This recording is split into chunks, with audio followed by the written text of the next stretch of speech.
everyone, welcome back to Vivid Kids for another story time.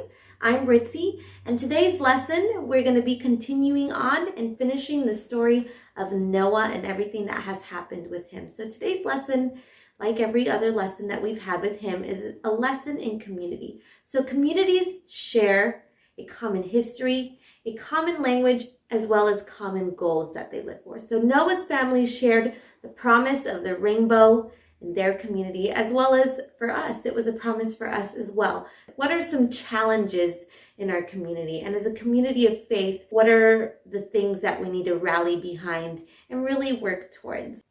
Working with God's help, we can confront those challenges that face us today.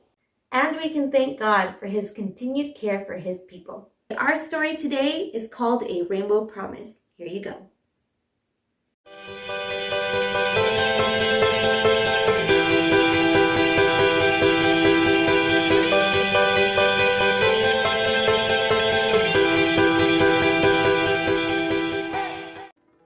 Noah and his family had been in the ark for more than a year.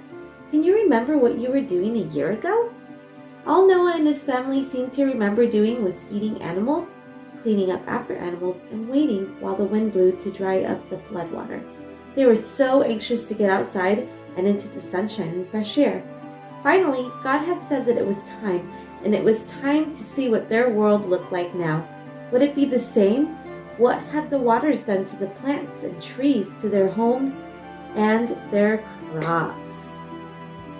Things did look different. The mountains were jagged and rough. Beautiful gold and silver precious wood and stones that decorated the earth were gone. There was only a few young trees, even though these look kind of old. So, not the forest that they were used to seeing before. So where would the trees, or where would the animals and the birds take shelter if there wasn't a forest anymore? So the earth looked confused and torn up. Noah's family didn't recognize places, but no matter, it was so wonderful to be outside. They probably took in long, deep breaths of fresh air. To be outside, just like we're doing right now with our pandemic and the quarantine. We're all stuck inside, but lately we have been given a little bit of permission to kind of just go out. Things are opening up, and just like that, we're probably really thankful of being out and about instead of just staying inside all the time. I mean, think of that now, right? Noah's family must have felt the same way, except they really couldn't go outside, not even to go to the grocery store.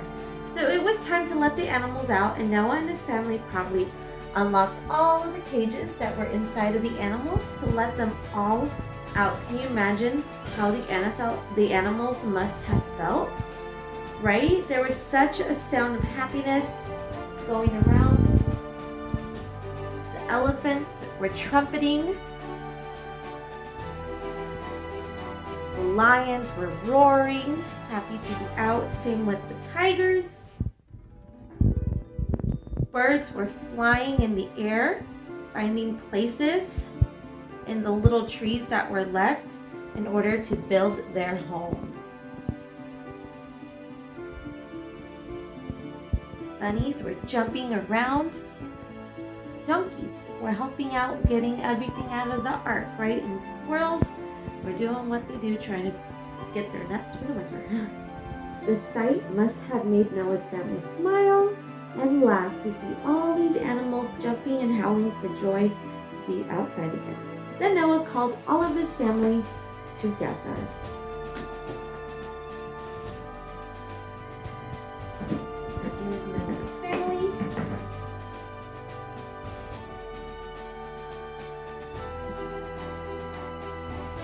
And he's to the side. All of these animals are happy. And here's Noah's family. He's calling them all together. Why do you think he's calling his family together? What do you think he's going to say to them? Or what do you think they're going to do?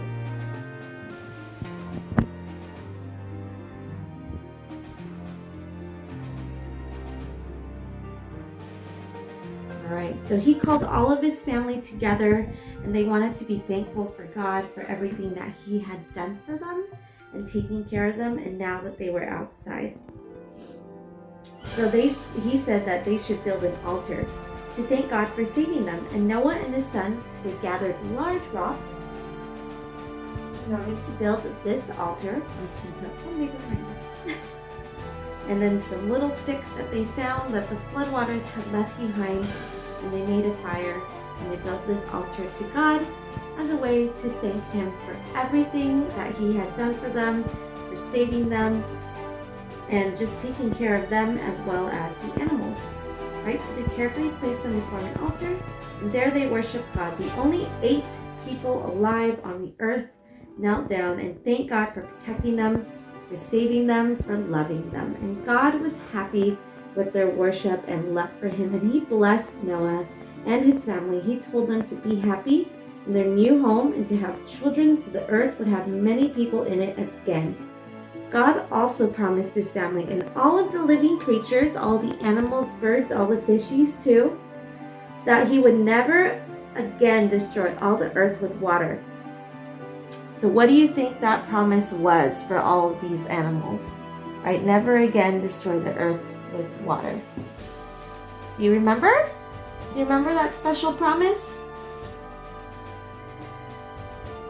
So Noah and his family looked up into the sky, and they got to see God's promise of what exactly it was that he said that he would never ever destroy the earth with waters again.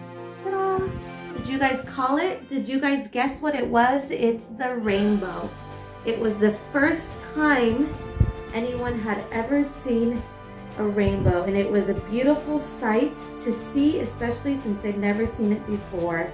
Right? That colorful arch in the sky. It was the first rainbow. The rainbow had been given to them as a covenant, a promise that God would do as he said. He would never again send a flood to cover all the earth.